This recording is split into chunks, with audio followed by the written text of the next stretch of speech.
Hello दोस्तों, मेरा नाम है सिद्धार्थ। आपका स्वागत है एक नए फ्रेश वीडियो में। तो पिछले वीडियो में हमने जॉन स्टॉक कंपनी के बारे में पढ़ा था। अभी इस वीडियो में हम टाइप्स ऑफ कंपनीज के बारे में पढ़ेंगे।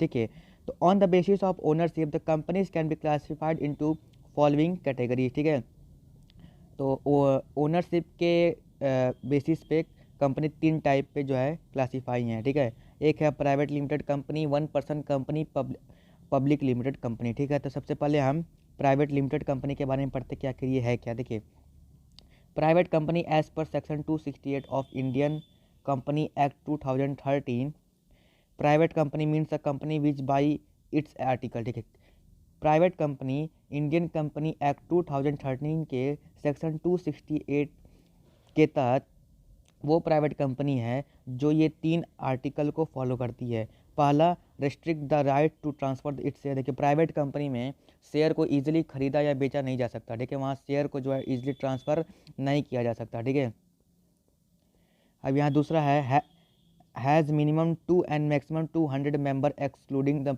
Present and past employees. ठीक है, अब यहाँ पे कह रहा है कि कम से कम 2 और मैक्सिमम 200 मेंबर होने चाहिए including present and past employ. देखिए, अब including present and past employees का मतलब ये है कि अभी जो एम्प्लॉय जो काम कर रहे हैं और जो पास्ट में जो कर चुके हैं उनको मिला के 200 से ज़्यादा नहीं होने चाहिए। ठीक है, 200 मैक्सिमम होते हैं। ठीक है, अब अब यहाँ तीसरा है prohibits any invitation to the public to subscribe for any securities of the company. देखिए, यहाँ पर जैसे पब्लिक में शेयर इशू करके सब्सक्राइब यानी जो इस शेयर को ख़रीदा जाता है ताकि कंपनी का मेंबरशिप ले सकें, ये इसमें प्रोहिबिट होता है। यानी प्राइवेट कंपनी अपने जनरल पब्लिक में अपने शेयर इशू करके जो है सिक्योरिटीज़ एनी सिक्योरिटीज़ पे जो है पब्लिक को इन्विटेशन नहीं दे सकती, यानी शेयर ईजिली बेच नहीं सकती। ठीक है, अब दूसरा आता है पब्लिक लिमिटेड कंपनी। ठीक है, अब पब्लिक लिमिटेड कंपनी क्या है।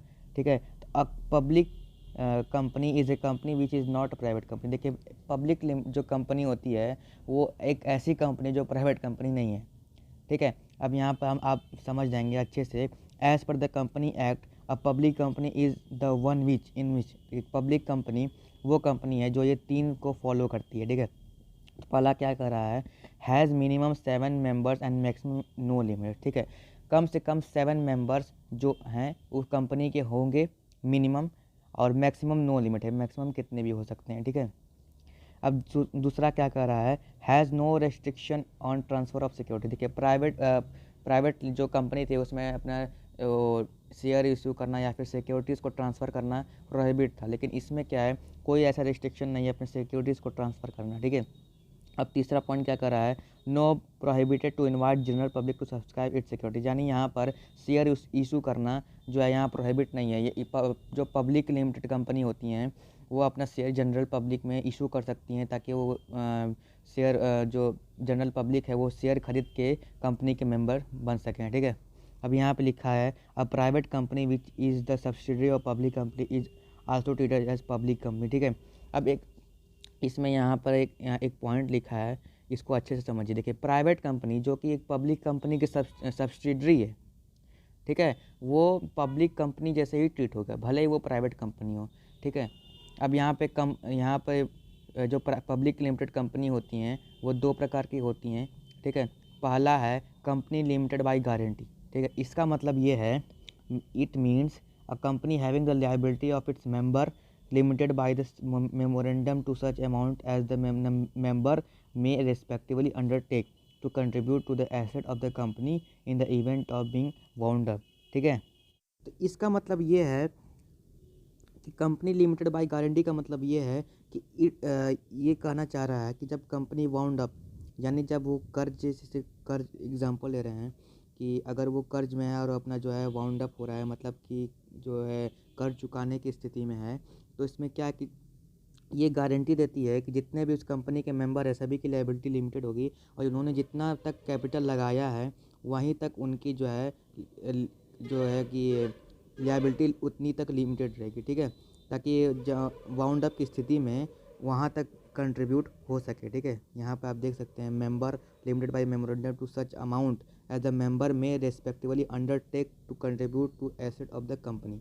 ठीक है, अब कंपनी लिमिटेड बाय शेयर का मतलब ये है कि कंपनी जो है शेयर इशू करके जो है शेयर इशू कर सकती है ताकि, और उसे इशू करके कैपिटल जनरेट कर सकती है। ठीक है, यहाँ पर लिख रहा है it means company having the liability of the member limited by the memorandum to the amount. ठीक है, यानी मेमोरेंडम के अनुसार जो अमाउंट तक की उनके मेंबर की लायबिलिटी लिमिटेड रहेगी। ठीक है, अब यहाँ पे तीसरा आता है 1 पर्सन कंपनी। अब देखिए इसका मतलब है कि यहाँ इसमें कह रहा है the 2013 act introduce a new type of entity to the existing list that is apart from forming a public or private limited company। ठीक है, the 2013 act enables the formation of new entity a 1 person company। ठीक है, जिसे हम OPC कहते हैं।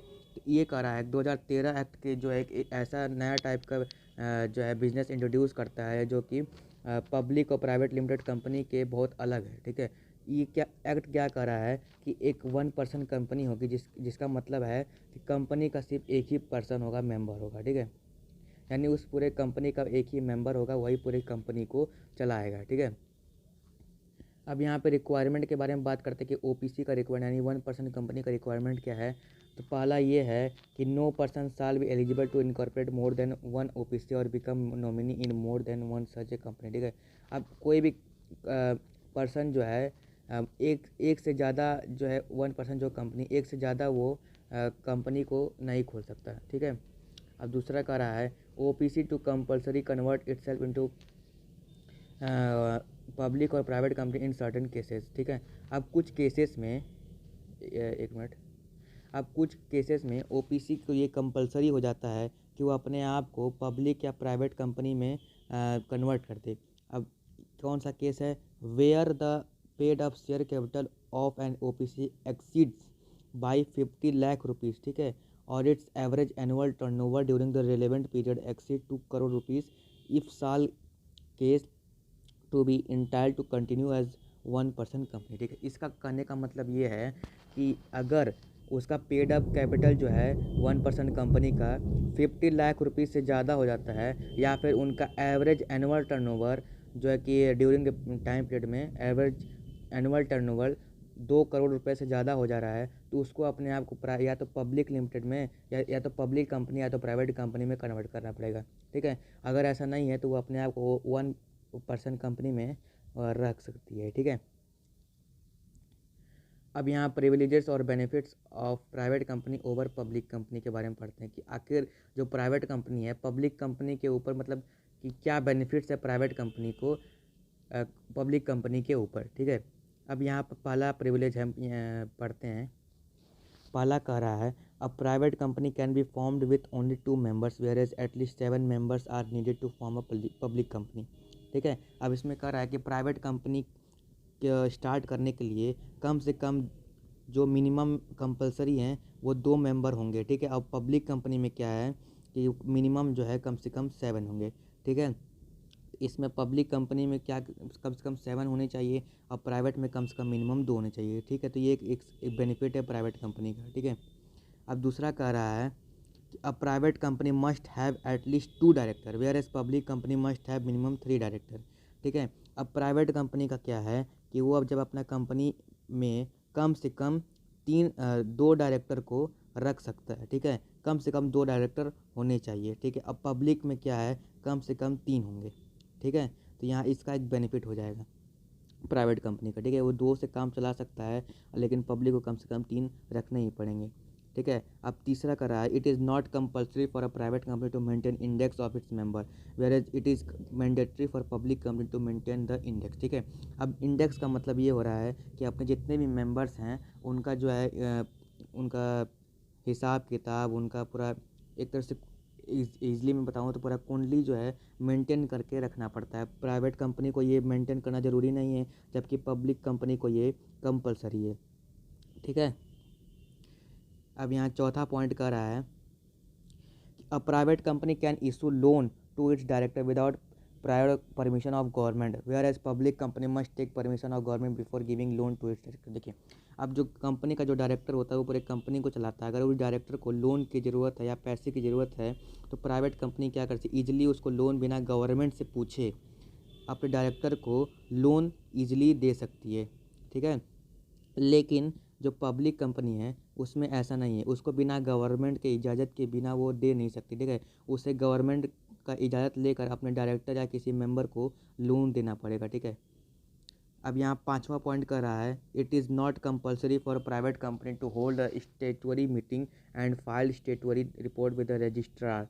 ठीक है, whereas it is essential for public company. ठीक है, अब प्राइवेट कंपनी को ये कंपल्सरी नहीं होता है कि वो कोई भी मीटिंग करे या फिर जो स्टेटरी रिपोर्ट है पूरे कंपनी के बारे में वो रजिस्ट्रार को सबमिट करे। ठीक है, रजिस्ट्रार वो प्लेस होता है जहाँ पूरे कंपनी को रजिस्टर किया जाता है। ठीक है, लेकिन पब्लिक कंपनी में ऐसा नहीं। पब्लिक कंपनी को ये इसेंशियल होता है, कंपलसरी होता है कि वो जितने भी स्टेटरी मीटिंग है या फिर जितने भी स्टेटरी रिपोर्ट है उसको रजिस्ट्रार को सौंपना पड़ता है। ठीक है, पब्लिक कंपनी को। अब 6वां पॉइंट ये कर रहा है, there are no restriction on the numbers appointment and remuneration of director of private company, whereas there are many restriction on the appointment number and remuneration of director of public. देखिए, private company में क्या है कि number appointment, ठीक है, appoint मतलब appoint करना, किसी को रखना नौकरी पे या फिर, ठीक है, तो ये सब डायरेक्टर का जो ये तीनों चीज़ है, नंबर अपॉइंटमेंट और रिन्यूमरेशन, मतलब हिसाब किताब या फिर पूरा जो भी उनका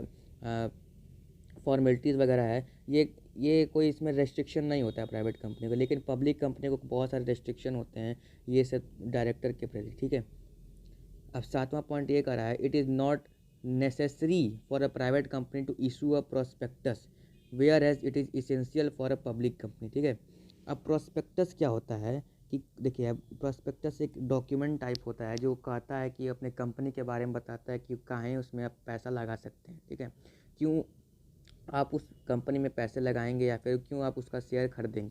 ठीक है, लेकिन पब्लिक कंपनी को ये बनाना ज़रूरी होता है। ठीक है, ये इसका एक बेनिफिट होता है प्राइवेट कंपनी का। देखिए, अब 8वां पॉइंट है कि private company can commence its business after getting certificate of registration whereas public company can start business only after receiving the certificate of commencement of business. ठीक है, अभी इस टॉपिक के बाद फॉर्मेशन ऑफ कंपनी का एक topic आएगा, उसको अगले वीडियो में हम पढ़ेंगे। तो इसमें हम बस इतना समझ लीजिए कि प्राइवेट कंपनी को जो है एक बहुत सारे स्टेजेस होते हैं कंपनी बनाने में। तो पहला स्टेज होता है रजिस्ट्रेशन। ठीक है, तो प्राइवेट कंपनी क्या है, वो अपना बिजनेस को स्टार्ट कर सकती है जब उसका रजिस्ट्रेशन वाला जो उसका रजिस्ट्रेशन का जब सर्टिफिकेट उसको मिल जाएगा, यानी पहला स्टेज कंप्लीट हो जाएगा, तो वो अपने जो है कंपनी को स्टार्ट कर सकती है, इसमें पैसे लगा सकती है। लेकिन पब्लिक कंपनी में ऐसा नहीं है। पब्लिक कंपनी को एक तीसरा स्टेज आता है, कमेंसमेंट ऑफ बिजनेस। ठीक है, ये स्टेज पूरा करने के बाद जो है वो अपना बिजनेस चला सकती है। ठीक है, अब यहाँ केस स्टडी के बारे में हम पढ़ते हैं।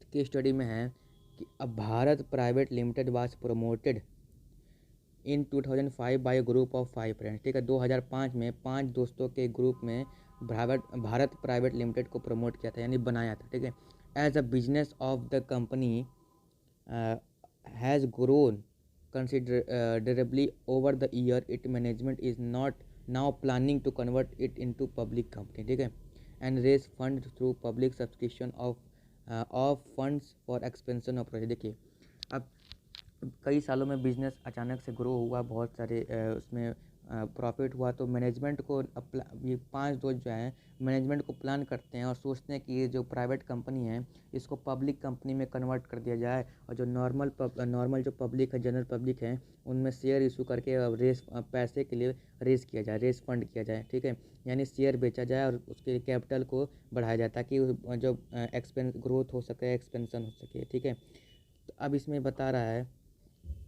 state any 4 privileges that company will have to forego to convert in public limited company। ठीक है, अब इसमें बता रहा है कि कोई ऐसे 5 फ़ायदे आप हमको बताइए कि कंपनी जो है पब्लिक लिमिटेड कंपनी में कन्वर्ट हो जाए। ऐसे कोई 5 फ़ायदे बताइए उस कंपनी को, आखिर कोई तो फ़ायदा होगा ताकि तभी ना वो जो है प्राइवेट से जो है पब्लिक में कन्वर्ट हो रही है। तो अभी हमने जो प्रिविलेजेस पढ़ा था उसी में से आपको 4 जो है प्रिविलेजेस आपको लिख देने हैं एग्ज़ाम में। ठीक है, अभी हमने ऊपर यहाँ पे इतने सारे 8 प्रिविलेजेस पढ़े ना, तो इसी को आप जो है लिख दीजिए, कोई भी छोटा सा पॉइंट अपने हिसाब से बना के। ठीक है, तो इस वीडियो में बस इतना ही। अगले वीडियो में हम फॉर्मेशन ऑफ कंपनी के बारे में पढ़ेंगे। ठीक है, तो ये वीडियो आपको कैसा लगा, वीडियो को लाइक करिए, सब्सक्राइब करिए चैनल को, और जो है बेल आइकन जो नोटिफिकेशन वाला है उसको ऑन कर दीजिए ताकि, ठीक है, अपने दोस्तों के साथ शेयर करिए। और वीडियो में कोई दिक्कत रहे तो कमेंट करिए। ठीक है, वीडियो देखने के लिए धन्यवाद आपका।